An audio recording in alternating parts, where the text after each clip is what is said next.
breaking down every game, every day in Major League Baseball. This is the Baseball Betting Show. Here is your host, Greg Peterson. Good morning, everybody. Hello. Welcome to lovely Las Vegas for the Baseball Betting Show with myself, Greg Peterson, now part of the VSiN family of podcasts.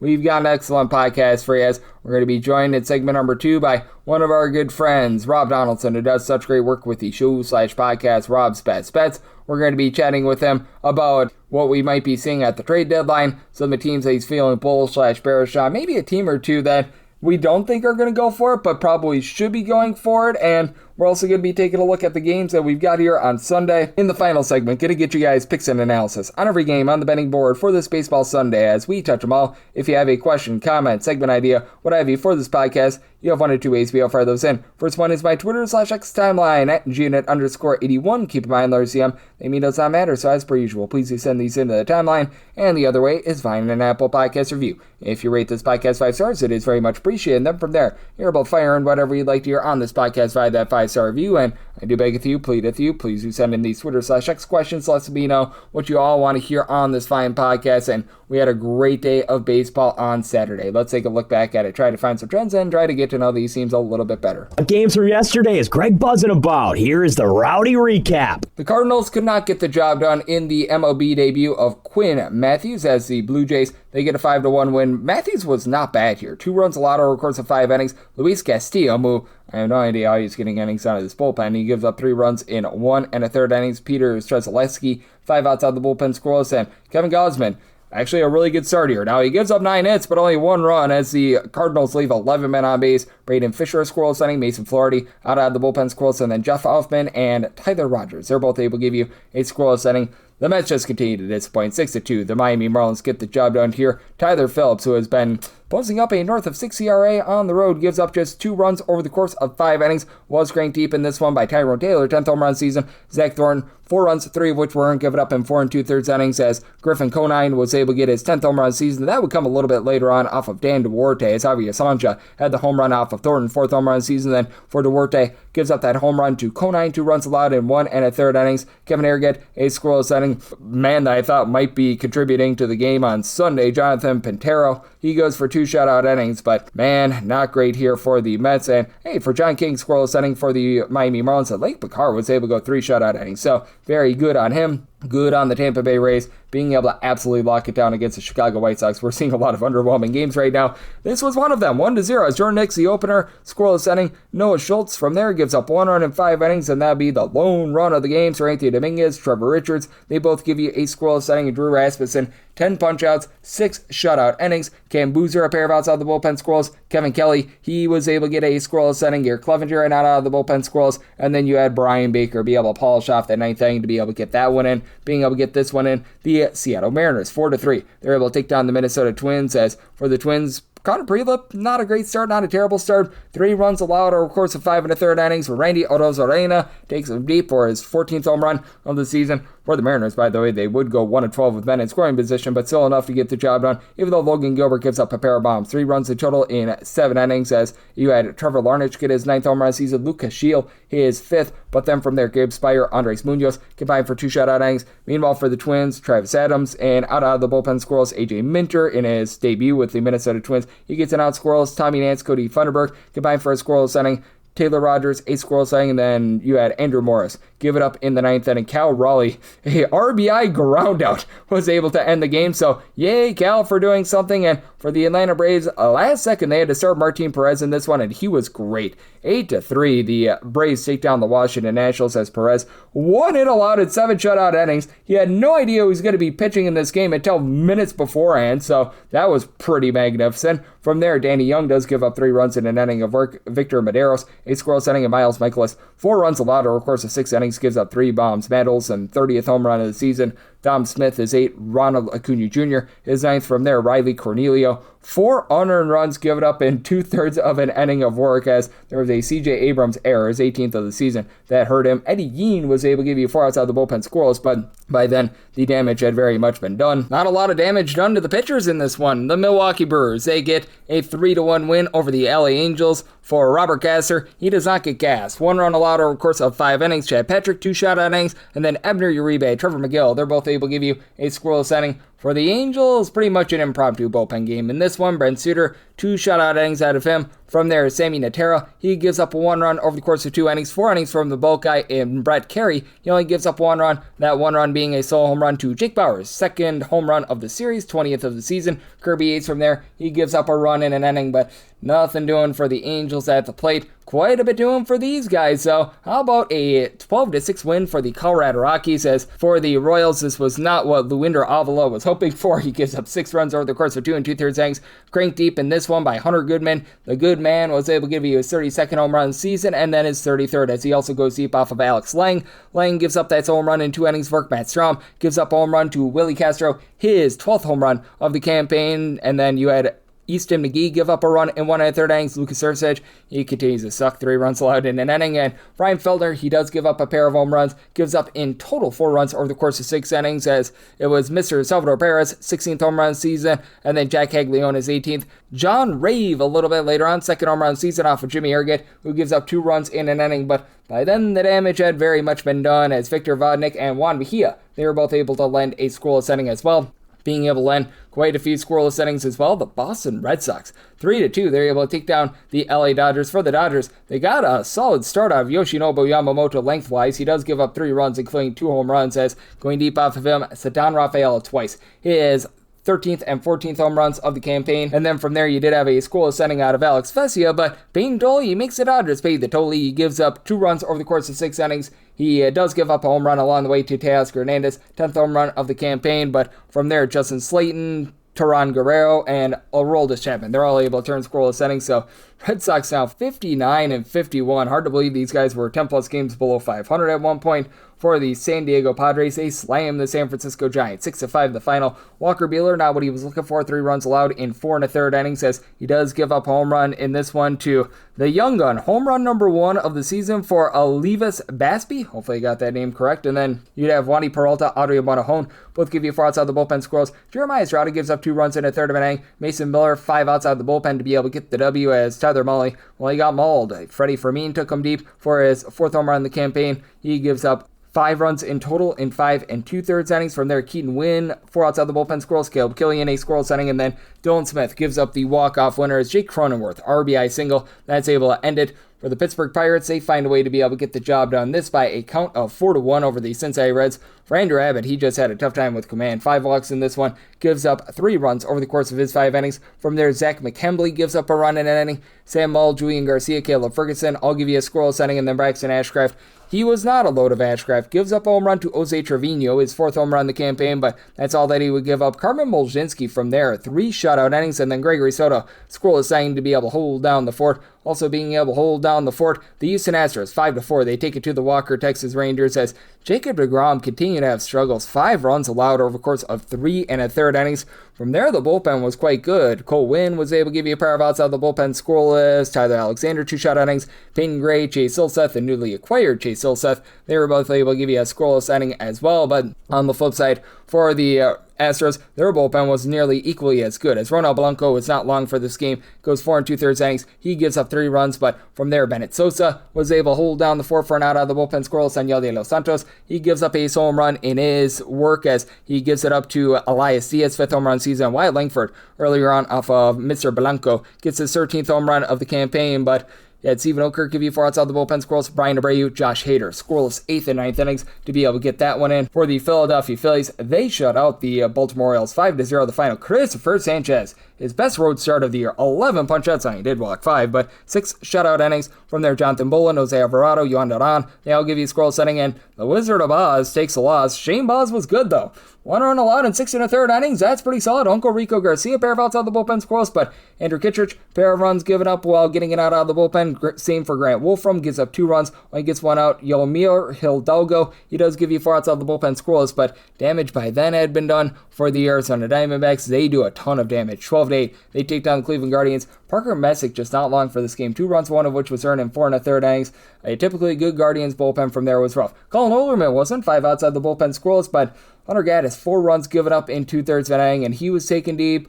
Franco Ailman, 3 runs given up in a third of an inning. He was taken deep. Will Dion, he gives up a solo home run. Tim Herron, he gives up 2 runs in an inning as going deep for the Diamondbacks. Geraldo Perdomo, 9th home run season. Corbin Carroll's 16th. Nolan Arenado, his 15th. And pair of bombs here for the Guardians. Rhys Hoskins and Chase Delauder both get their 12th home runs of the season. For Hoskins, that comes off a cold rake. He also was not long for this game. He gives up 2 runs over the course of 4 innings. From there, you had Juan Murillo be able to give you a squirrel saying Paul Sewell gives up 5 runs and doesn't get a single out. I told you guys he's not trustworthy, but Geraldo Carrillo, he's proving to be trustworthy. 2 shutout innings. Kevin Ginkel, 8 scoreless inning. Jonathan Loaiza, he gives up a run in his inning of work, but the Diamondbacks, they do find their way to victory, and they're now 59-52. So they're coming up, and a unit that is not on the come up right now, that would be the Yankees offense. They lose to the Chicago Cubs this by a count of 5-2 as Max Fried, not a bad start here, 1 run allowed over the course of 5 1/3 innings. David Peterson, great name, he was even better in my opinion though. 2 runs, 1 of which was earned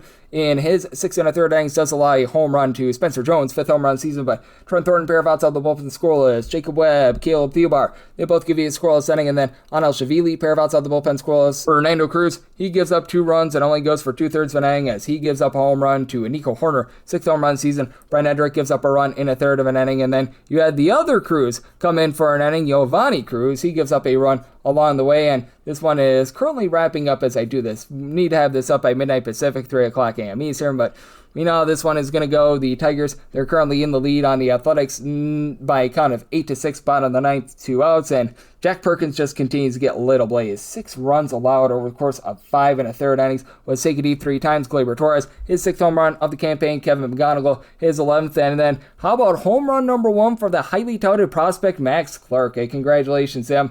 From there, the bullpen wasn't as awful. You had Jose Suarez give up a run in 1 1/3 innings. Scott Blewett, well, sort of lived up to his name. He gave up a run in 1 1/3 innings. Luis Medina, a scoreless inning, and then you had for the Tigers, Framber Valdez-Landa, pretty solid start here. 2 runs allowed over the course of 7 innings. Kyle Finnegan, who's been pretty solid all season long, he gives up 3 runs in a third of an inning, and he does give up a bomb to one Mr. Henry Bolte, 4th home run season, but Jacob Augiespack, pair of outside the bullpen squirrels, Kenley Jansen, does give up a run in the 9th, but he ends up sewing it all up to be able to get the Tigers ZW, and if you're taking a look at trend-wise, what we're getting in Major League Baseball right now, been a very underwhelming go of things recently. Overall for the season, the underrate is right around about 50.8%, 800 overs, 828 unders, and if math serves me correct, 38 pushes. Meanwhile, favorites on the money line hitting at about 56.3%, 910 and 709. Meanwhile, among those 909 favorites, 235 failed to cover the run line, and if you look at the last 30 days in Major League Baseball, the favorites are 203 and 148, but among those 203 favorites, we have seen 58 fail to cover the run line, and the under rate is right around about 57.1%, 203 unders, 153 overs, and few pushes along the way. Meanwhile, last 7 days in Major League Baseball, favorites are earning at about 59.5%, 58 and 39 on the money line, but 21 failed to cover the run line, and the under rate is over 57%, 55 unders, 40 overs, and a push. So that's what we're seeing in baseball right now, and that's what we're getting trend-wise. Coming up next, let's chat it up with our good friend Rob Donaldson over at Underdog Fantasy, right here on the Baseball Betting Show. Myself, Greg Peterson, now part of the Beast and Family Podcast. Breaking down every game, every day in Major League Baseball. This is the Baseball Betting Show. Here is your host, Greg Peterson. And we're back here in lovely Las Vegas for the Baseball Betting Show with myself, Greg Peterson, now part of the Beast and Family Podcast. It's always great to be joined by this man, as we've got Rob Donaldson aboard. He does such great work over at Underdog Fantasy. Take a look at this great game that we all know and love of baseball. I know that he is hard at work. Take a look at all that we're going to be getting for this college basketball season as well. A college basketball season that will involve a bunch of fifth-year players signing at the last second, so good, clean family fun there. For Rob, you're able to follow him on the old Twitter/X at RobDFB altogether. And Rob, it's always a pleasure, my friend. Thank you. Yeah, thank you for having me on, Greg. This is honestly my favorite time of the year in literally any sport, just because of the trade deadline element. Also, this is the time of year that we get to see top prospects get called up and make their debuts. And we've already seen a couple, with Quinn Matthews being the notable one on Saturday. So I'm happy to be talking ball with you. It's a really fun time for the sport.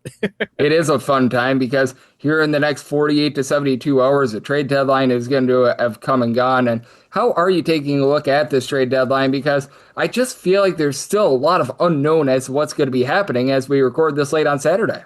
Yeah, I mean, we have a series going on with the Rangers and with the Astros right now that ultimately can determine whether or not, based on how Saturday and Sunday goes, if one team is a buyer and maybe one team is a seller. That truly is kind of the dynamic at play with a lot of these series. Heck, maybe the O's can make something happen against the Phillies here. Maybe losing against the Orioles might make the Phillies ultimate buyers, or might make them a little bit more trepidatious. And across the board, you have that type of dynamic looming with every single game for the most part on the board. And so that type of pressure can really melt teams. We're seeing the Phillies really struggle post All-Star break. We're seeing the Cardinals struggle post All-Star break. And some of these teams are ascending right now as well. And so it's a fun dynamic. It's hard to really gauge across the board because mentality is a very unique thing to that individual or to that individual team. But that's kind of the element at play right now in Major League Baseball. Yep, and I just continue to go to this, and you're a man out there in the Midwest. If I'm a team in the American League in some sort of contention, and the team that I'm specifically mentioning is the White Sox, this would be a year that I'd be going for it, mainly because I don't think we're ever going to see the American League be this weak. I recognize that for the White Sox, they're way ahead of schedule. You don't want to mortgage a future. That would be going a little bit too far, but if I'm the White Sox, I'm being more aggressive than a lot of people would think. 100%. I mean, right now we're seeing a White Sox Tampa Bay Rays series, and they've already split through the first two games. And ultimately, the reason why this is kind of significant for the season long view is this could potentially be the ALCS, Greg. I mean, seriously, from the standpoint of where these teams are sitting at in the standings, this is who the White Sox are going to be using as their barometer check heading into the trade deadline. If they finish out this series strong on Sunday, ultimately, that might really just kind of, to your point, promote them into being serious buyers. And nobody, in my opinion, when you look at prospect rankings and even just the evaluation of some of these prospects that they have, Caleb Bonham, Hagen Smith, so many guys in the minor leagues that I think are top tier prospects. Nobody has more ammunition than the Chicago White Sox. It's just going to come down to whether or not they're going to be able to kind of mentally get rid of those top end potential pieces for legitimate rentals in the next 1 or 2 years, or if they're going to be just hoarding prospects for the future. But I tend to think that the future is right now for the White Sox, and they got to go out there and they got to win on Sunday. Yep, I think so as well. And hey, how about if we do start off with that Sunday game? Because it is going to be a big one. Anthony Kay hopes to be okay for the White Sox. And then we've got Griffin Jax going for the Tampa Bay Rays. Rays as low as a -138, as high as a -150 favorite. Total is 7.5. And I do want to get your thoughts here because what really is calling my name here is the over. Anthony Kay has certainly not been the world's greatest pitcher for the White Sox. He and Eric Fetty, I feel like you could use getting out of the rotation. And for Griffin Jax, he has the tendency to get jaxed up. Yeah, and honestly, for Anthony Kay, he's turned a massive corner in the month of July where through 5 starts, he hadn't had a start that exceeded more than 3 runs allowed. And so can he keep that momentum train rolling? And to your point, if he does have that bad outing, it could really plunge him from this rotation after they go out and acquire some kind of help in that starting rotation from trade acquisitions. And that's ultimately the dynamic at play with a lot of these pitchers is uncertainty, right? Anthony Kay, he's actually having a really good go at things, but is that just going to be kind of trade bait and they're going to cut him off the loose? Or potentially, is this something where they're going to be using him as that 5th or 6th starter the rest of the way, and he needs to go out there and really show himself against the Rays to keep his spot? And does that juice him up a little bit there too? Ultimately, I am going to be taking a shot here on the full game market with the White Sox. I think the price is right. And to your point, Griffin Jax is not a guy that I ultimately like to back because of the hard hit percentages that underlie his surface level stats. And so, yeah, I'm going to go ahead, take a +130 with the White Sox. And that's going to be a bet that I feel really confident about going into Sunday. Yep, and the White Sox have just been able to provide you value all season long. Most profitable team out there in the American League, as our good friend Rob Donaldson, who does such great work over at Underdog Fantasy, joining me right here on the Baseball Betting Show. And Rob, I know you're a little bit of a St. Louis Cardinals fan. Has not been a great second half of the season for them thus far. I think they might have a golden opportunity. Max Scherzer, if I'm not mistaken, a native of the state of Missouri, and he could really help these guys out on Sunday because he's posting up a north of 9 ERA. Houdini'd his way out of that start against the Nationals, but didn't go more than 3 innings. Right now, the Blue Jays are a favorite against the Cardinals, and for as bad as it's been for the Cardinals, as much as they've had struggles, this just feels like they are way overvalued valuing Max Scherzer here. Yeah, it's kind of funny. I was watching this Cardinals-Blue Jays game on Saturday, and they were previewing this game with Max Scherzer and Matthew Liberatore next to each other, and they weren't using the season stats to do the preview. They were doing career numbers, and that really all just kind of tells you everything you need to know about where Max Scherzer is, and really just the appeal of a Max Scherzer start isn't how he's performing, right? It's the name on the back of the jersey, potentially seeing the last games of his career, maybe even just in this kind of short window. I don't know if he makes it even the full season given his injuries. So ultimately, every single one of these has a little bit of that sentimentality. But when you are looking at this game in a vacuum, yeah, I would expect probably fireworks, but the Cardinals offense has been just the enemy of itself. And so ultimately, I'm either taking the over or nothing. I might just stay away entirely.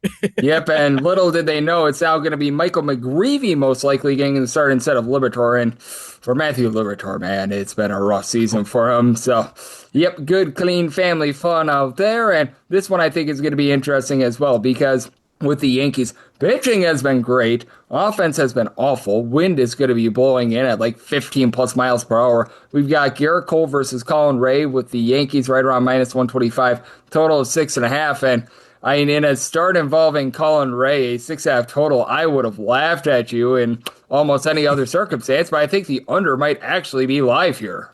Yeah, and honestly, when you're looking at Garrett Cole, he has been pitching a little bit better as of late. This is definitely a massive down season for Garrett Cole when you talk about just all the advanced analytic numbers that are out of whack this year. Clearly, he was coming off of an injury and dealt with some injuries already in this season as well. And so that's kind of dampered things for Cole and his expectations of being really, really elite.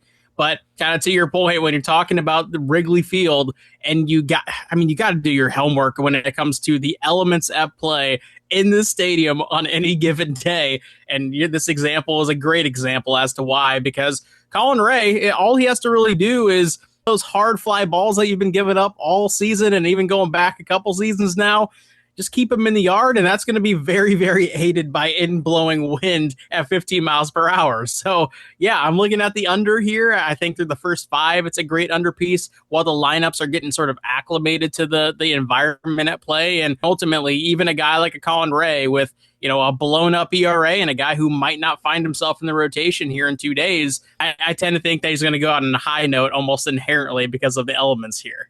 Yep, and I just look at this game as being so fascinating because with Ben Rice, he wasn't even in the starting lineup yesterday, too, and well, that's the Yankees' entire lineup right now. So that's interesting to say the least. And this one I think is going to be a fun one as well, as we've got ourselves the LA Dodgers and the Boston Red Sox. Red Sox so hot in the month of July, by far the best team record-wise in all of baseball. Doing this out of knowing what happened on Saturday, but how do you take a look at a Red Sox bunch that right now they're about plus 130, plus 140 on the money line against the Dodgers, with it being Jake Bennett and Emmett Sheehan?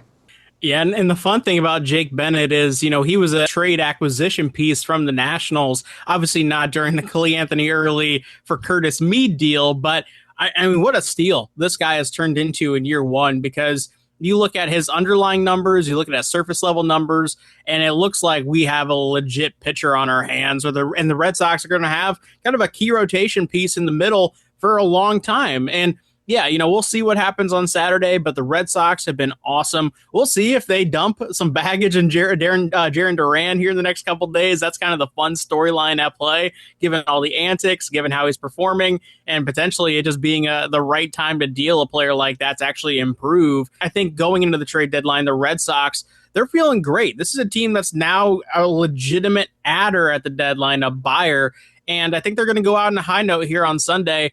Whether, that price ends up changing a little bit with potential trades down the pike, who knows? But at plus 125, give me the Red Sox in the full game money line all day. I think that they're just as good right now as the Dodgers, as crazy as that sounds. And it's Sunday Night Baseball as well. You know that a young guy like Jake Bennett has been wanting that his entire career, and no doubt it's going to be two of the best teams in all baseball. Hey, when it's all said and done, it might be a World Series preview as well. And you were talking about this team perhaps being buyers, the Philadelphia Phillies. They're facing off against the Orioles. Zach Wheeler coming off of a rough start last time out, but overall has been solid. Kyle Bradish, I just haven't trusted him this year because of the walks issues. The Phillies are right around minus 130, and I want to get your thoughts here because I think that the 7.5 might be live here, and I do think that this is a good spot for the Phils.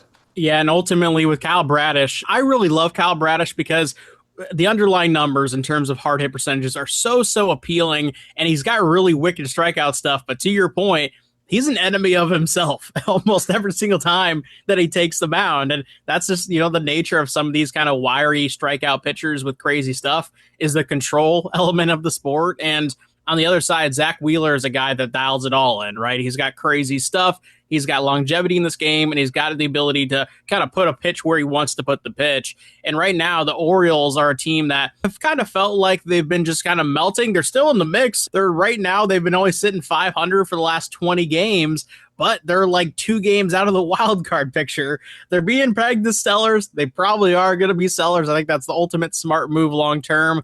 But the Phillies are definite adders, and it kind of feels like tensions are boiling up with Don Mattingly, Bryce Harper going at each other in the media. I have no idea where the Phillies are kind of from a mentality standpoint right now. And so ultimately the game at play here is I think the first 5 innings, just trust the 2 pitchers on the bump, take the first 5 under. That would be my favorite play in that matchup there. Yep, I think that that's a very good way of looking at it. And with this Orioles team, you just never know what those guys are going to do as well. I do have to throw that in there. And we've got ourselves a fun day of baseball coming up on Sunday. Like for the Twins and the Mariners, that's going to be a crucial game for them. Will Jacob Mizorowski go more than 5 innings? So lots that is out there. Anything else that's standing out to you, including the Mets versus Marlins game, where we have no idea who the Mets are going to be throwing because, well, they're going to be selling. Look at this game between the Rangers and Astros, and the importance is utmost. And you have 2 pitchers in this game that ultimately are really green in terms of playing competitive baseball at this type of degree. And because of that, I love fading the kind of skittish pitchers that we sometimes get when they are young. They're playing for something really big. It's a rivalry inherently in the state of Texas. And, we've seen Kumar Rocker struggle on occasion. We've seen Lambert struggle on occasion. I tend to think we're going to see fireworks in that game. So go ahead and give me the over in the Rangers Astros. And ultimately, you're going to be enjoying a fun game while you're also rooting for runs. Yes, absolutely. And I am in on the Astros in that as well because Kumar Rocker north of a 6 career ERA away from home. So I love that look, and I always love the look of getting you aboard, Rob. You do such a great job over at Underdog Fantasy, the Rob's Best Bet Show over on youtube.com/Rob Donaldson, and so much more. So all the good people at home know what's on tap for you and how people are able to follow on social media and other platforms. Well, hey, Greg, it's always a blast talking ball with you. We were talking about these teams in the offseason. Now we're about to see a whole different team switch at the deadline here. And, for those who are wanting to follow my Major League Baseball bets through the deadline, through the end of the season, Twitter/X at RobDFB, and also on my YouTube channel, which is just my name, Rob Donaldson. But as always, Greg, I appreciate having me on, man. It is always great to be able to get Rob aboard every single time he joins me. He lends such great insights. He did so once again today. A big thanks to Rob for joining me right here on the Baseball Betting Show, now part of the VSiN Family Podcast. Coming up next, it is that time of the podcast to give you picks and analysis on every game on the betting board for this baseball Sunday as we touch them all. Breaking down every game, every day in Major League Baseball. This is the Baseball Betting Show. Here is your host, Greg Peterson. And we're back here in lovely Las Vegas for the Baseball Betting Show with myself, Greg Peterson, now part of the VSiN Family Podcast. Always a pleasure to be joined by our guy, Rob Donaldson, who does such great work with the show/podcast, Rob's Best Bets. Every single time he joins me, he lends such great insights. He did so once again today. So big thanks to Rob for joining me in the last segment. Now it is that time of the podcast. I give you picks and analysis on every game on the betting board for this baseball Sunday as we touch them all. If a game is listed on the betting board, Greg has a side and a total on it, so it is time to touch them all. Do note that as per usual, any changes that are made to these plays will be listed up on my Twitter/X feed at gunit_81. We're going to be going in Las Vegas rotation order. This is where we go with the National League games first in time order, then the American League games also in time order, and then any intra-league games. Those are going to be at the bottom. That'll keep things all nice and clean and easy. So let's get her started with 9:51 and 52 on the card. The Atlanta Braves are going to be playing us the Washington Nationals. Cade Cavalli is on the bump for the Nats. It was supposed to be Martin Perez going for the Braves. They threw him yesterday, so right now it's TBD. So this game is 8.5. The over is -115. Under is -105. And with the Braves, they are between -116 to -125, +105 to +110 for the Nationals. I'm going to be in on the Braves. I did set this at a -128. Now, who the Braves are going to be starting / having as a bulk guy is a little bit of a question mark. That said, what you can feel great about with the Braves is this bullpen. That's a big factor in this, and it's a big reason why I'm in on the over. I did set my total here at a 8.9 with this Washington Nationals team. They've just been remarkable at the plate this year. 5.445 runs per game going into the weekend. That is number one in all of baseball. And then you've got James Wood give you good wood. He's been able to supply nearly a 400 on base, 30+ home runs. CJ Abrams is up to 27 home runs, over a 360 on base. Now, obviously, they trade away Curtis Mead, but he's now injured, so that was actually a very good trade for them. And then you've got someone like Nasim Nunez giving you 38 stolen bases. Dallin Lyle, guys like this move line. Luis Garcia, very silently up to 23 home runs. And for this Braves bunch, they are a top 7 team in terms of run creation themselves. Plus all-star break Drake Baldwin has looked much more like himself. He's back up above a 340 on base, 20+ home runs. Michael Harris, 20 bombs, sitting at 290. Ozzy, Albies. He, Dom Smith, Mauricio Dubon, Matt Olson. These are all guys hitting between about a 260 to 270 with Olson, give you 29 home runs. And then for the Braves, even with Robert Suarez on the injured list, this team has been very good in the bullpen. Dylan Dodd, Dylan Lee, along with Didier Fuentes, Raciel Iglesias. These have all been guys who have gone out there, give you a sub-325 ERA. Tyler Kinley's been a little bit rough, but they've been able to do a great job there. Even Danny Young has been solid. And then for the Washington Nationals, PJ Poulin and Brad Lord still on the injured list. That really hurts them. Clean Beater and Orlando Robalta, sub-4 ERAs, they've been okay, but Carson Palmquist, Riley Cornelio, Gus Farland, you've got a lot of guys that just are not getting the job done. So, like the over sub, I told it at 8.9, and for the Braves, willing to lay up to -127 on the money line. 9:53, 9:54 on the card. It is the Marlins. They are going to be on the road facing off against the New York Mets. We do know that one Sandy Alcantara is going to be on the bump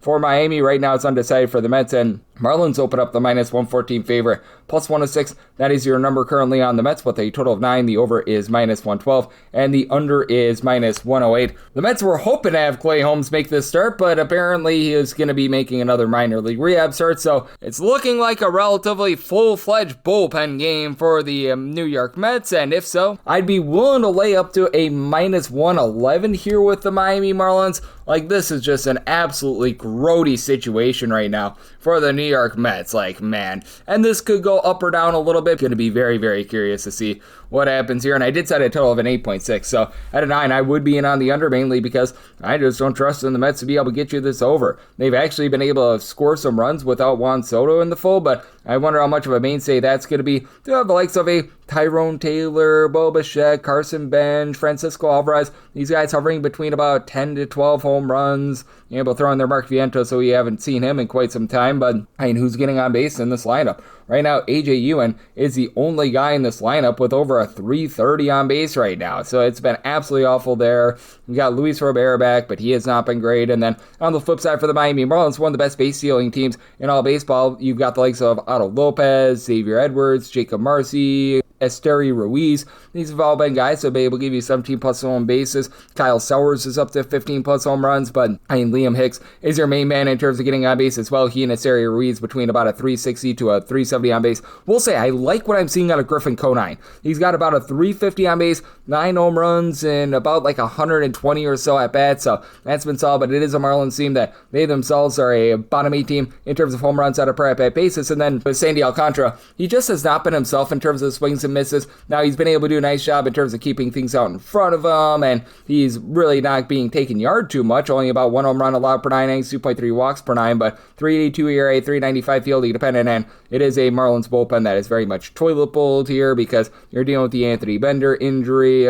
Pete Fairbanks has just been awful this year along Calvin Fauché. Michael Peterson has been dealing with some injuries as well, and then For the Mets, Austin Warren is currently on the injury list for this unit. Still have to like the likes of Brooks Raley, Oscar Brisbane, Luke Weaver, but they trade away AJ Minter, so now they're relying upon Kevin Harrigan in the bullpen. That's a massive downgrade as well. So we are right now not seeing a lot of numbers out there. I'd be willing to lay up to a minus 110 with regards to the Marlins on the money line, then set a total of an 8.6, so 8.5 or less. Going to be in on the over a 9 or higher. That puts me in on the under 955, 956 on the card. It is the Pirates, and they walk the plank on the road to face off against the Cincinnati Reds. Yes, we're on to Cincinnati, and Chase Burns getting the start for them, and Mitch Keller goes for the Buccos. Buccos find themselves as underdogs here between plus 124 to a plus 130. Meanwhile, minus 142 to a minus 155 is that number on Cincinnati. 8.5 is the total. Under is minus 115. Over is minus 105. And I'm in on the over. I did set my total at an 8.7. I do think there's a little bit of regression due in for Chase Burns, even though he's been so remarkable this year, and swing and miss stuff has been great for him. 240 ERA. He is getting about 10.2 strikeouts per 9 innings, and he is allowing about 1 home run, a little bit over 3 walks per 9 innings, but I really like what I've seen out of him thus far this season. And for Mitch Keller, there should be a little bit of positivity doing for him. He's now facing off against a lineup that is whole for the Cincinnati Reds, though, because for the Reds, they were dealing with the Ellie De La Cruz injury. They've had likes of J.J. Bleday, Spencer Steer, all be in and out of lineup. Those are all guys that give you 15-plus home runs this season. And then comes in Sal Stewart. He's been incredible. He's been able to give you 23 home runs with De La Cruz getting back to him. 350 on base, double-figure amount of stolen bases. So that hurts the cause of Keller, a guy that isn't really giving up the deep ball. 1 home run, 3 walks allowed per 9 innings, but only 6.9 strikeouts per 9 innings. That has been a big, giant bugaboo for him, and neither of these bullpens have been very good this season. For the Cincinnati Reds, as a matter of fact, they right now find themselves 25th in the league in terms of bullpen ERA. For the Pirates, 23rd. It was so bad for Justin Lawrence that they had to DFA him. They've had nothing out of Dennis Santana recently. It's been a bad season as well for Gregory Soto, really, here in the second half as well. Evan Sisk, arguably their best reliever, still on the injury list. Flip side for the Cincinnati Reds, they're still dealing with the injury to Tony Santina and Graham Ashcraft, though those 2 guys not necessarily amazing. With Spencer Steer on the injury list, that does hurt their lineup a little bit, but have Brock and Rolberg, TJ Antone, these guys have been able to give you a sub-375 ERA. Sam Moll's been posting up over a 4 ERA, and Pierce Johnson is starting to hover around a 5, so that's a big reason why I do like the over. And for the Pirates, their lineup has been a little bit miserable ever since the All-Star break, but you saw Brandon Lau getting loud. He's been able to give you 23 home runs. Have Brian Reynolds moving the line with over a 375 on base. Esmeralda Valdez, home run every 10 at-bats going into yesterday. He's posting up over 350 on base. Now you need a little bit more of some of these guys like Henry Davis and company at the bottom of the fold, but still very fearsome lineup with Jake Magnum hitting a 300 plus. But I do think that the Reds do a nice job getting to Keller and getting the job done here. Like the over, so I told it at 8.7, and with the Reds, set them at a minus 163 in on that money line. 957, 958 on the card. It is the Giants. They're going to be on the road against the Padres. Michael King hopes to be the king for the Pods, and you've got Landon Roop going for the Giants. The Giants are a underdog here of anywhere between plus 118 to a plus 126, and between minus 138 to a minus 145 is that number on Slam Diego.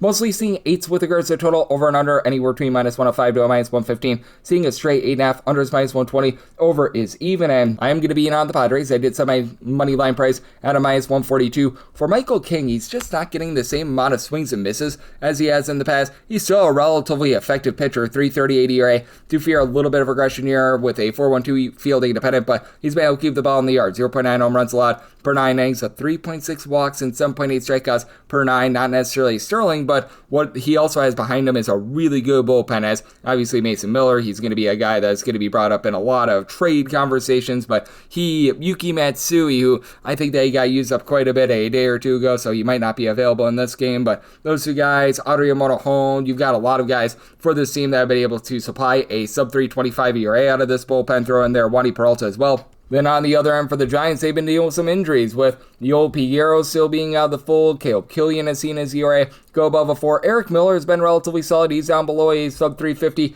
ERA, and I like what I've been seeing out of some of these guys, like Sam Hentages has been solid. They are having Matt Gage on the injury list, but JT Brubaker is able to give you some good innings as well. These are a pair of teams that have been in the bottom 10 all season long in terms of run creation. For the Giants, it's gotten a little bit better with Rafael Devers, Casey Schmidt, both between 21 and 22 home runs, but now Schmidt is on the injury list, and who knows if he's going to be back anytime soon. Jung-Ho Lee has been able to 300, though. Luis Arias, who knows if he gets traded, but but he's hitting about a 330. Bryce Eldridge, a little bit of regression from recently, but still 11 home runs at about 240 at bats, 350 on base. Need a little bit more on some of these guys at the bottom, but Daniel Susic, 3 home runs over the last 7 days, and for the Padres, they've been significantly better with their offense ever since the All-Star break. You got Fernando Tatis Jr. still stuck on 8 home runs, but he's moving the line. He's giving you about a 355 on base. Jackson Merrill has been able to give you 15 bombs, only hitting for about a 235, and that's a big issue for this team. He, Manny Machado, Jake Cronenworth, these are all guys with a sub 310 on base, a sub 235 batting average. Xander Bogaerts,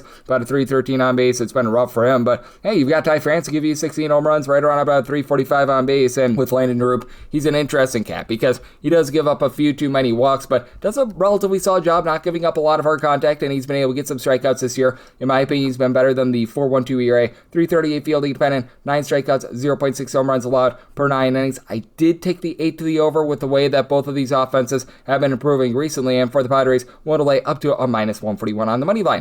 959, 960 on the card. It is the White Sox on the road against the Tampa Bay Rays, as Griffin Jax is all jacked up for the Rays, and Anthony Kay says okay to another start. And for the White Sox, they are between plus 120 to plus 130 underdogs. Meanwhile, minus 138 to a minus 150. That's your number on the Rays, with a total between 7.5 to 8 on the 8. Under is minus 120. The overs even on the 7.5. Over is minus 115 to minus 120. Under is between even and minus 105. And I set the Rays here at a minus 143. So seeing that minus 138, I'm going to be in on the money line. For Griffin Jax, he has been remarkably better when he has been a starter rather than coming out of the bullpen. Coming out of the bullpen, he was giving up 3 home runs per 9 innings, and he posted up an ERA of an 8. Now, I don't know if he's as good as his starter numbers would indicate, but hey, as a starter this far this season, he's been supplying an ERA that's more in the neighborhood of a 3.24. He has been still giving up about 1.2 home runs per 9 innings, but he's really been able to steady the ship there. And for Griffin Jax, pretty good swing and miss stuff. 9.6 strikeouts per 9 innings, but again, he's given up the 3 walks per 9 innings. And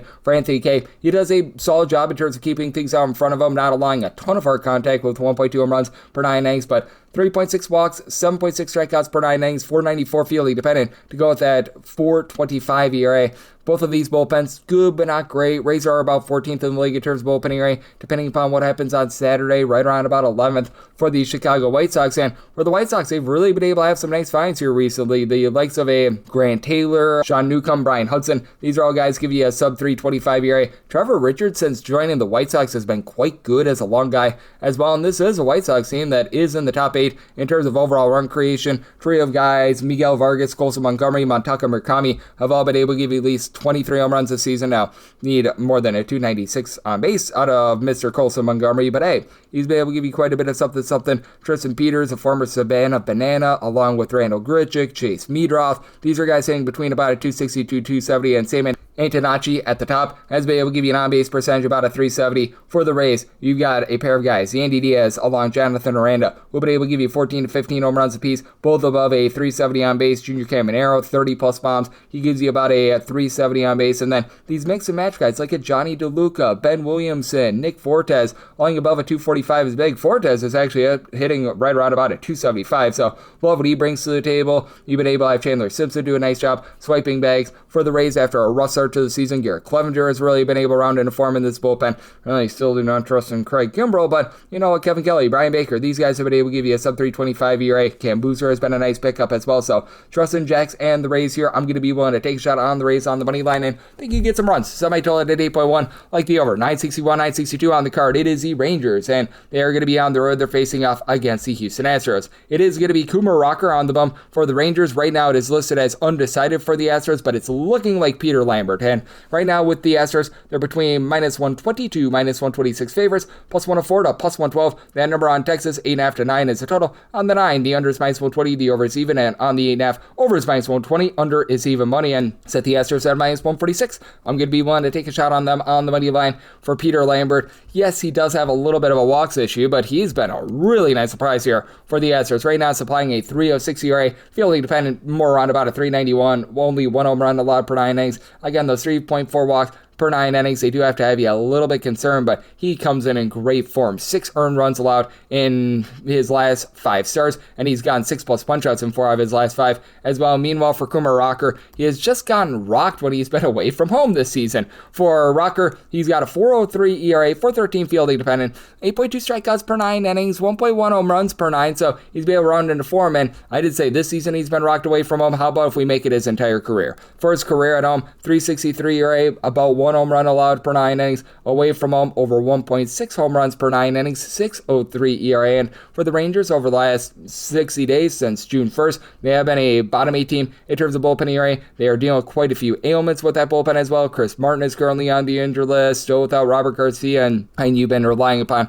Tyler Alexander and the Jacobs all season long. Jacob Junis, Jacob Latz, now you've got Junis on the injured list. They did pick up Chase Silseth. That's going to be able to help them out, but I mean, it's still a Rangers team that has been in the bottom half of the big leagues in terms of run creation. Lots of overs here ever since the second half of the season began. Corey Seager coming back should be able to help you out, but still have Josh Young on the injured list. These guys like Ezekiel Duran hitting about a 260, Brandon Nimmo in that same neighborhood. They've been able to do a solid job moving the line along. Don't call his name Alejandro Ozuna, but Seager, even though you get him back, he's been awful this season. You've been able to have Jock Peterson, though, give you 19 home runs, about a 340 on base, and when it comes to the Astros, it is a little bit more of a top-heavy lineup. Yordan Alvarez obviously has been amazing, over a 420 on base, slugging out 35 home runs, and Jeremy Pena now hitting well above a 300. It's just these mix-and-match outfielders that really rub me the wrong way. These guys like a Zach Cole, Bryce Matthews is currently on the injured list, Joey Looper Fido, Cam Smith, Lamont Wade Jr., there are just so many guys hitting at 215 or lower. Smith has actually given you 13 home runs, but that's like the lone form of power. And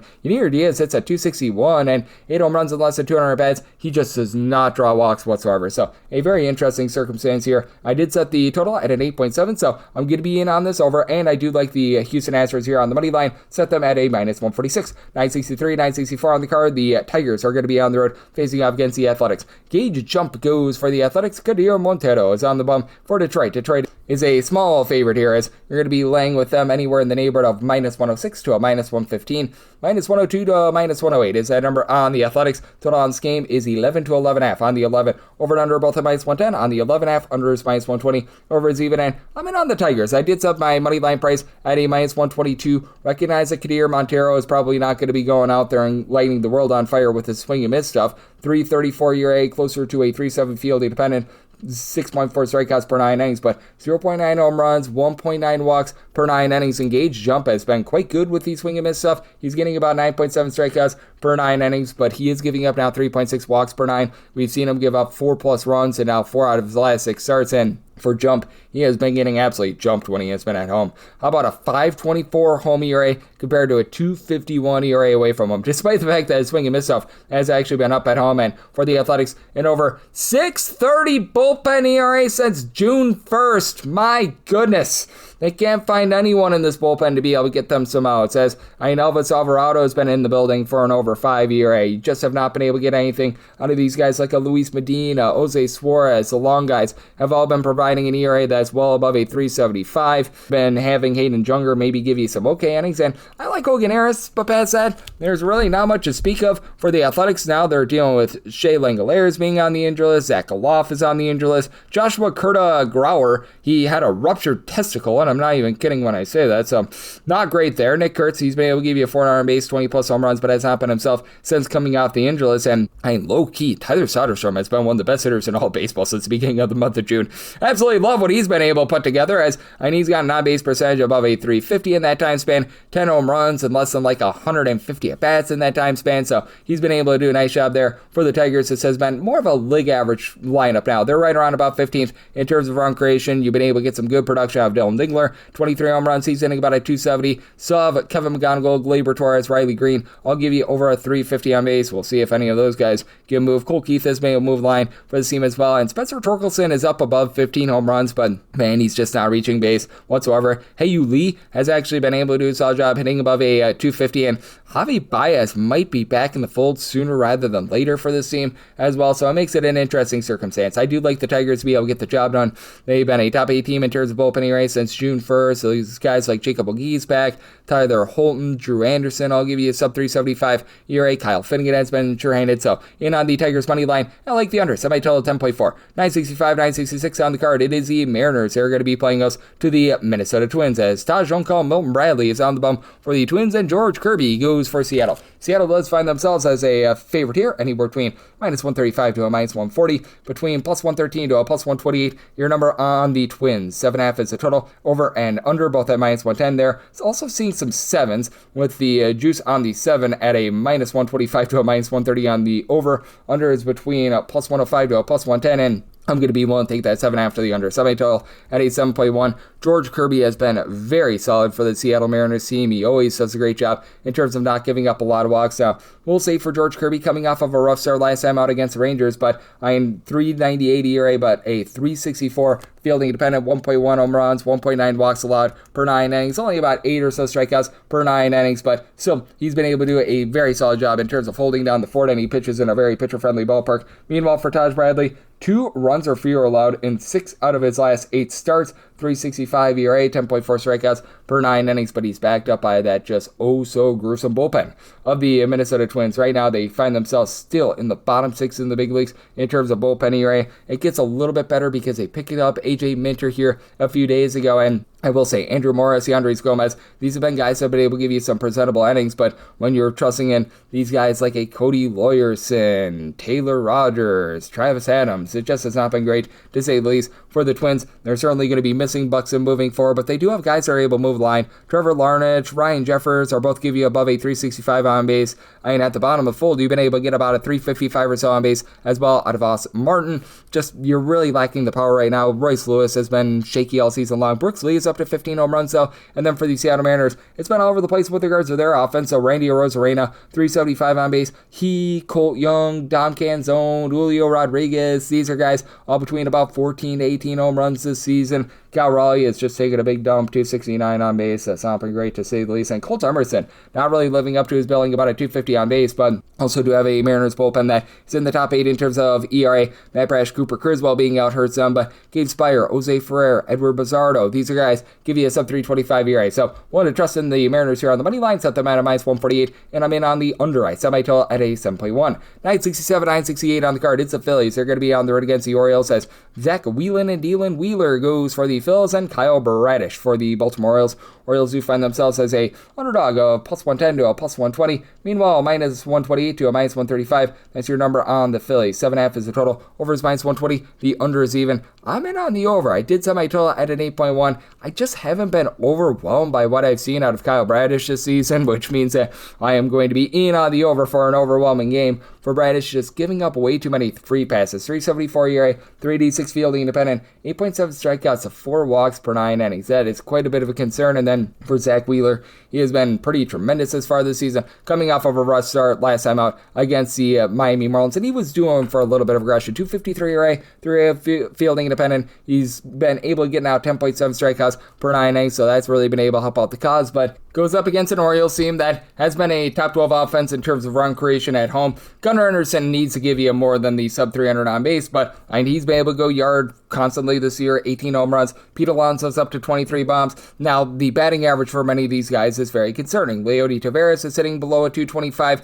Tyler O'Neill, Kobe Mayo, these are guys hardly hitting above the Mendoza line of 200, so it's been up and down there, but Christian Encarnacion's strand is like 3 home runs in his first 40 or so at-bats. That's been solid. You've got Taylor Ward, who's not giving you any sort of power, but over a 375 on base, and for this Phillies team, they've actually been a bottom 6 team in terms of run creation away from them, but it's clearly improving. Brandon Marsh, Trey Turner down for what? Both up to 16 home runs this year, and for Turner, he's now hitting about a 250. Kyle Schwarber continues to give you that 350 on base, 33 home runs. He's fallen off the pace here in the second half of the season, but Bryce Harper, he continues to give you over a 350 on base, 22 home runs out of him. Alec Boehm still having a very disappointing season, and for the Phillies, it has been a bullpen that has had some issues, to say the least, as now you've got Ryan Kerkering having a little bit of a rough week last week. Jose Alvarado has been awful, over a 5 ERA, but Jonathan Bolin, Yuan Duran, these are guys give you a sub 315 ERA, and On the other end for the Orioles, they've actually been a top 6 team in terms of bullpen ERA ever since June 1st. Anthony Nunez, Grant Wolfram may not be anything amazing, but Yunier Cano, sub-3 ERA along Tyler Wells, Rico Garcia right around about a 3.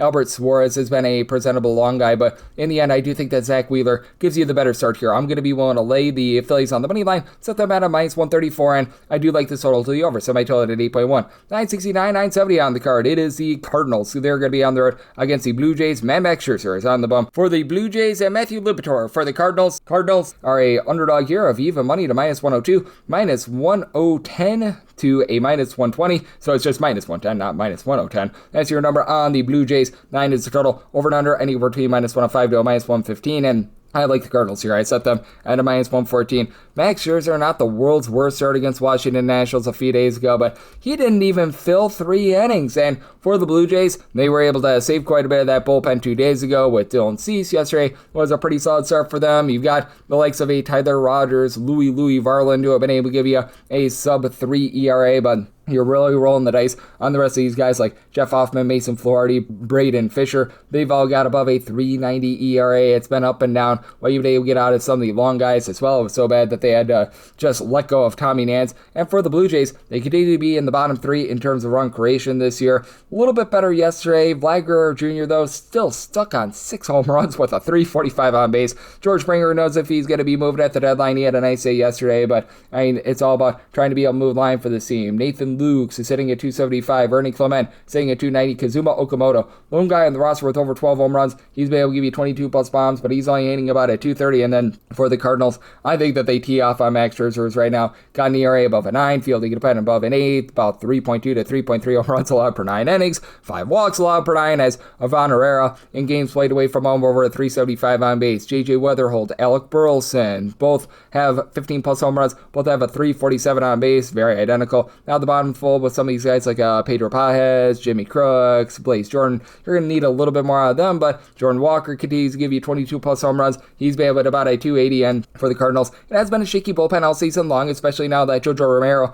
is on the injury list. Ryan Stanek has been better, still above a 350 ERA out of he, and you just have not been able to get anything out of Matt Savanson whatsoever. Justin Brule's been a little bit up and down along Gordon Gaseffo, but Gaseffo continue to give you a sub 325 ERA. I do think that for the Cardinals, it is a little bit concerning that Matthew Liberatore does have a 5.23 ERA. Just a big fall from last year. He's up a little bit with his strikeout numbers, a little bit over 8 strikeouts per 9 innings, but 1.7 home runs, 3.5 walks per 9 innings. Certainly going to benefit from facing off against this Blue Jays lineup. I do think that the Blue Jays are going to be able to get us some runs, so like the over sub, I told 9.6, but I'm in on the Cardinals on the money line. 971, 972 on the card. The Guardians are going to be playing us to the Arizona Diamondbacks, as you've got Merrill Kelly on the bump for the D-backs, Gavin Williams for the Guardians, and the Guardians are a pretty good size favorite here. You're laying between minus 138 to minus 145 with them, and between plus 118 to a plus 128 for Arizona. 8 is the total. Over is minus 110 to a minus 115. Under is minus 105 to a minus 110. I actually like the over. I set my total at an 8.3. Recognize that for the Guardians, they are now actually last in the big leagues in terms of run creation, about 3.9 runs per game. Last 46 games are averaging right around about 3.6, 3.7 runs per contest, but I do think that they can get to a guy in Merrill Kelly that just has not been great this far this season. He is getting fewer than 6 strikeouts per 9 innings. Cole Drake did not necessarily give them what they were looking for yesterday, so it's a bullpen that is a little bit taxed. Now, we'll say for the Diamondbacks, these guys like Gerald Carrillo, Ryan Thompson, Taylor Clark, Braden Garcia, Jonathan Loaizaga, all posting up a sub 350 ERA. They've been able to do a relatively solid job there, but they just have no starting pitching whatsoever at this point. With Merrill Kelly, should be feeling lucky. He's got his 4.86 ERA. The fielding independent is more than a full point higher. 22 home runs allowed in 109 and 2/3 innings, and when he has been on the road this season, he has been actually a little bit better in terms of keeping the ball in the yard, but he's still posting up an ERA that is well above a 4, and on the other end for Gavin Williams, he has been significantly better when he has been at home rather than away from home. For Williams, he has been giving up a little bit too much with the deep ball, between 1.3 to 1.4 home runs per 9 innings, but the power stuff is clearly there, and he's reduced on the walks as well. 2.6 walks per 9 innings, 11.3 strikeouts per 9 innings, 371 ERA, but closer to a 355 fielding dependent, and when he's at home, that ERA goes down to a 309 compared to a 434 away from home. Guardians are a top 8 team in terms of opening ERA. Hunter Gaddis is down below a 3 ERA. Cade Smith has like 30 plus saves this far this season. He has been remarkable, giving you a sub 3 ERA. Tim Aaron has been a little bit better as well, and he's coming off the injury list, so that's going to help you out. They pick up Craig Yoho from the Milwaukee Brewers as well. That's a nice sneaky find for them, and I do think that with the Diamondbacks, they're going to have a little bit of a tough time getting to Gavin Williams. They just haven't been able to generate a lot of power this year. Ketel Marte of the Marte Parte has been your main power bat. 19 home runs, hitting about at 255. You do have guys move line like Gabriel Moreno sitting above at 300. You've been able to get Geraldo Perdomo to an on-base percentage right around about a 340, despite the batting average not being great. Corbin Carroll still about a 335, 340-ish on base. He's up to 15 home runs, but Ian Carroll, along with Ketel Marte and Nolan Arenado with his 14 home runs, lone 3 guys on the roster with over 8 bombs. I do think that you get just enough here for the over with the Guardians, even though the offense has been rough. Getting back Jose Ramirez, which should lend some value moving forward. He, Rhys Hoskins, Ana Martinez, Chase DeLauder, all between 10 and 11 home runs this year. And DeLauder, Travis Bazzana, Brian Rocchio, Austin Edges, they'll all give you at least a 330 on base. So give me the over, and with the Guardians, set them at a minus 171 in on their money line. 973, 974 on the card. The Yankees are going to be on the road against the Cubs as Colin Ray says hip hip hooray to another start. Garrett Cole goes for the Yankees. Total on this game is 6.5. The over is minus 115, the under is minus 105, and Yankees are between minus 125 to minus 130 favorites, and between plus 105 to plus 116 is that number on the Cubs. I'm in on the Yankees. I set my money line price at a minus 133, and if you're looking at the Wrigley Field wind conditions, by the way, holy crud, things are going to be blowing in this one. Like, I'm right now seeing winds blowing in at 16 miles per hour. The high is like 72, 73 degrees.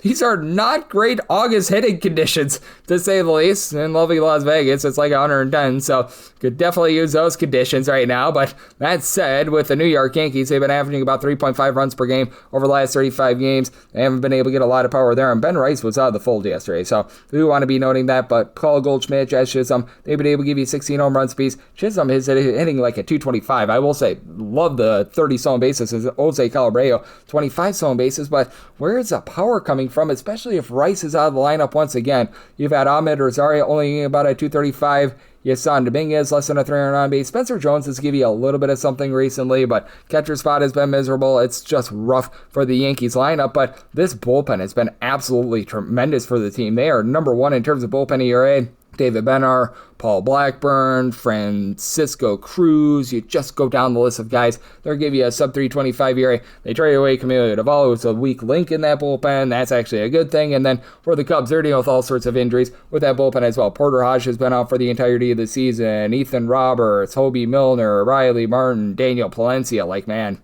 you're left with Jacob Webb, Ryan Rolson, who have been able to give you a sub 350 ERA. They've been able to find a few interesting mix and match guys as well, like Trent Thornton has been able to do an okay job, but Caleb Theobald looks a little bit washed as well. And then for the Cubs, you've been able to get great production out of Pete Armstrong, 24 home runs, over a 375 on base. You've got guys that don't necessarily hit for a ton of average, but they find a way to move line, like Alex Bregman above at 330 on base, Michael Busch above 350 on base, Carson Kelly hits over about a 260, but over a 350 on base out of him as well. Sei Suzuki has been solid. He and Ian Happ, 18 home runs apiece though for Happ, only hitting about a 219. Again, on base percentage has been much better, but I do think that for the Yankees, they're starting to get Garrett Cole in good form. He's been able to do a good job with the swing and miss stuff. If you take out that first start, he's up to right around about 10 strikeouts per 9 innings. He's still giving up the deep ball a little bit too much, 1.5 home runs per 9 innings, but only 1.9 walks per 9. And keep in mind, once again, that the wind is very, very, very much going to be blowing in on this one, so that's going to help him out. And for Colin Ray, pitch contact guy, 4.67 ERA, about a 4.85 fielding dependent, 6.7 strikeouts, 3.2 walks per 9 innings. Think that the Yankees get the job done here in a very low-scoring game. I'm actually going to take this under, so I total 6.4 with the Yankees, set them at minus 133 and on that money line. 975, 976 on the card. It's the Royals. They are going to be on the road facing up against the Colorado Rockies as Kyle Freeland goes for the Rockies and Seth Lugo for the Royals. 12.5 is the total. Over is minus 105 to a minus 110. Minus 110 to minus 115 is the under for the Royals, between even money to minus 108 there. Between minus 105 to a minus 110 on the Rockies. Minus 105 or better. I'm going to be in on the Rockies. I set them at a minus 106. For Kyle Freeland, it's been a no good, very bad, terrible, and miserable season for him, as right now he is supplying a nice hearty 7.34 ERA. Fielding independent of a 4.92 points for his positivity. He's given up 1.9 home runs per 9 innings, but 7.7 strikeouts to 1.9 walks per 9 innings is actually not bad. And for Freeland, as strange as it sounds, he's actually been a little bit better at home rather than away from home. Not saying much, because he's got an 8.29 road ERA and a 6.33 home ERA, but he's been better at home, so yay, verily there. And for Seth Lugo, he's a very much pitcher contact guy who's been steady as they come. A 4.22 ERA, fielding dependent right on line with that, 1.1 home runs, 2.9 walks per 9 innings, only getting about 7 punch-outs per 9, and both of these bullpens are just absolutely miserable. Like, you take a look at both of these teams, and for the Rockies, Antonio Senzatella and Brendan Bernardino have been able to give you a sub-350 ERA, but Jimmy Harrogate, Victor Vodnik, Juan Mejia, Jaden Hill, all these guys have been awful in this bullpen. And for the Kansas City Royals, the Carlos Estevez injury just absolutely destroyed them. Daniel Lynch has a sub-350 ERA, and John Schreiber hasn't been completely awful as well, but Matt Strom, Steven Cruz, Alex Lang, Lucas Ursich, so many guys that are supplying an ERA well above a 4.35. Meanwhile, for the Royals, they entered in this series dead stinking last in terms of run creation away from home, and now they've got Bobby Witt Jr. on the injury list. Carter Jensen, Salvador Perez, 15 home runs apiece, and Perez 5 home runs since the All-Star break, but still a sub-275 on base out of him. Vinny Pasquantino is now on the injury list. You've got Lane Thomas, who's been able to give you over a 320 on base with 10 home runs. He's been able to give you a bit of something. Nick Lofton, Michael Massey, they've been able to hit above a 250 as well. And then on the flip side for the Colorado Rockies, Hunter Goodman is a good man. 31 home runs. He's hitting about a 250. And then you got the likes of Jake McCarthy, TJ Bromfield, Cole Carrick, all hitting between about a 285 to 295. You don't necessarily get a ton of boom out of Tyler Freeman, but he's a guy that's able to move the line as well. I do think that for the Rockies, they're going to be able to get to Seth Lugo, and I think this total's a little bit too high with these wily veterans. I'm in on the unders of my total 11.8, and with the Rockies, set them at a minus 106, to go up to a minus 105 on that money line. 977, 978 on the card. The Brewers are going to be on the road against the Angels as Walbe Arena is on the bump for the Halos, and one Mr. Jacob Mizorowski goes for the Brewers. The Brewers, very sizable favorites here, anywhere between minus 215 to a minus 240. Between plus 188 to plus $2 is that number on the Halos. 7.5 to 8 is the total on the 7.5. Over is minus 120. Under is even on the 8. Under is minus 115. Over is minus 105. To lay a run out for the Brewers, that's between minus 125 to a minus 130. And somebody at a minus 137. I'm going to be willing to lay the run line with the Brewers. I would rather have an 8 under rather than a 7.5 over. I'm only seeing like 1 or 2 8s out there, mostly seeing 7.5, but my preference is an 8 to the under just because Jacob Mizorowski has been that good this season, and I just don't know if the Angels are going to be able to catch up with them. They're dead last in the American League in terms of run creation at home. For Mizorowski, 158 ERA, 202 fielding dependent, 13.9 strikeouts per 9 innings. Does need to be pointed out that he has went 5 innings or fewer in 3 out of his last 4 games. Seems like the Brewers are trying to lessen the workload on him just a little bit, but I mean, even with that Brewers bullpen, you've got so many guys like a Abner Uribe, Grant Anderson, Chad Patrick giving you a sub-365 ERA. You've been able to have a lot of production out of some of these mix and match guys in that bullpen as well. Like, I mean, whenever Brian Fitzpatrick has been up at the big league level, he's been solid. And Wilber Urania is not a bad pitcher. 270 ERA. The one fear with him is the walks, 4.7 walks per 9 innings. Shockingly, the Angels since June 1st have been about a league average team in terms of bullpen ERA. The former Brewer and Brent Suter has not necessarily been amazing, but you do have some of these guys like a Sammy Natera, Sam Bachman, Ryan Zephyrion, Mitch Ferris, Jose Fermin. They've all been able to give you a sub-385 ERA. They just don't give you a lot of offense at home. About 3.7 runs per game. Zach Neto and Mike Trout both at 18 plus home runs apiece. For Trout, 389 on base, but still a 241 batting average. For Neto, he's only hitting about a 232 as well. And then Joe Adell, 16 home runs, but he's got about a 290 on base. He might be dealt here in the next 48 or so hours. Nolan Schunel, about a 350 on base, and Vaughn Grisham actually doing an okay job moving the line, hitting at 264, but I man, these guys like a Josh Lowe and company, well, they've been taking the team very, very low, and for the Milwaukee Brewers, this team continues to be in the bottom 6 in terms of home runs per at-bat, but in the top 6 in terms of run creation. Jake Bauers, he avoided any sort of major injury, 19 home runs. He's up to about a 370 on base. You've got William Contreras, Bryce Terang, both hitting about a 270. Terang is up to about a 366 on base with 16 home runs. Jackson Chourio, it's a 275, 13 home runs, 10 plus stolen bags. You've had David Hamilton be able to swipe 20 bases. I mean, it hasn't been great for some of these guys like Joey Ortiz and company at the bottom of the fold, along Christian Yelich, but Andrew Vaughn continues at above a 300. Cooper Pratt, not giving you a lot of power, but 10 plus stolen bases, 380 on base. This is a team that I think is really going to do a good job of just small balling their way to another nice victory, and I think that Mizorowski shuts down the Angels. So, like the 8 to the under, and the Brewers here on the run line, wrap things up with 979, 980. The Red Sox are going to be on the road against the Dodgers. Emmett Sheehan goes for the Dodgers. Jake Bennett for the Red Sox. Red Sox who find themselves as a underdog here, plus 125 to a plus 142. Meanwhile, minus 150 to minus 155. That's your number on the Dodgers with a total of 9 over and under, and between -105 to a -115, even seeing some -120s on the under end. I do like the over. I sell my total at a 9.2.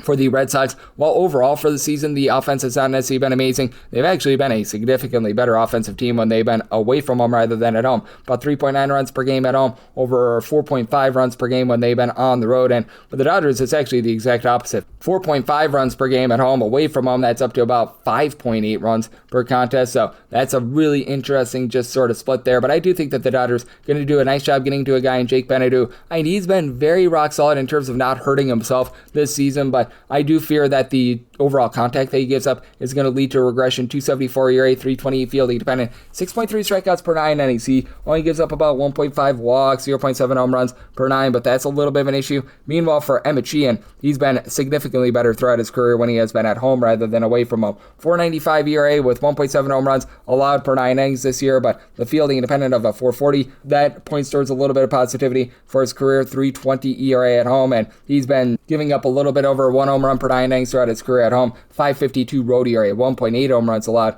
per 9 innings away from home. For the Red Sox, Wilson Contreras has been absolutely amazing, 23 home runs, over a 380 on base, and now you're starting to get these guys that just find a way to be able to grind out at bats, move the line, get on base, like Masataka Yoshida, Ceddanne Rafaela, Weiler Abreu, Anthony Siegler, between about a 320 to a 340 on base. Caleb Durbin has really picked it up after a miserable start to the season. Jarren Duran, I just don't know if there's any hope for him, but hey, you know what, you've got Connor Wong, who's been able to about a 260, and then for the Dodgers, Shohei Ohtani, he's not pitching due to the leg injury, but he's clearly fine at the plate. 24 bombs, nearly a 4 on base. You've got the likes of Andy Paez, Max Muncy at 18 plus home runs, and for Muncy, over 350 on base. Need a bit more of Teoscar Hernandez along with Kyle Tucker, but Freddie Freeman is now hitting at 300. He's been able to give you 15 home runs. And Tommy Edman, great at moving the line with about a 320 average. For the Red Sox, this continues to be a top 3 team in terms of opening ERA. Teron Guerrero, Garrett Whitlock, Giovanni Morin. These have all been guys who have been able to give you an ERA that is below a 3. Greg Weisert, after a rough start to the season, he's been a little bit better too. And then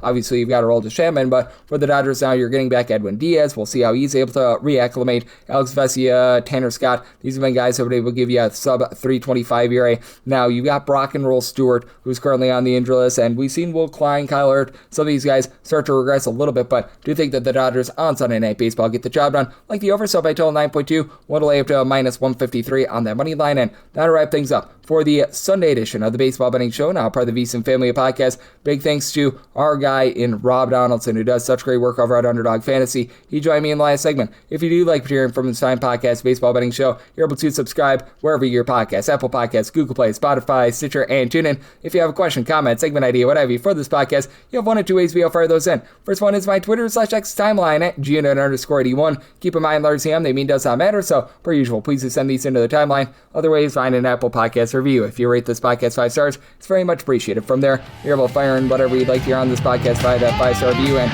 I'm with you guys every single day, give you picks and analysis on every game, every day, so I'll be back with you once again tomorrow. Thank you.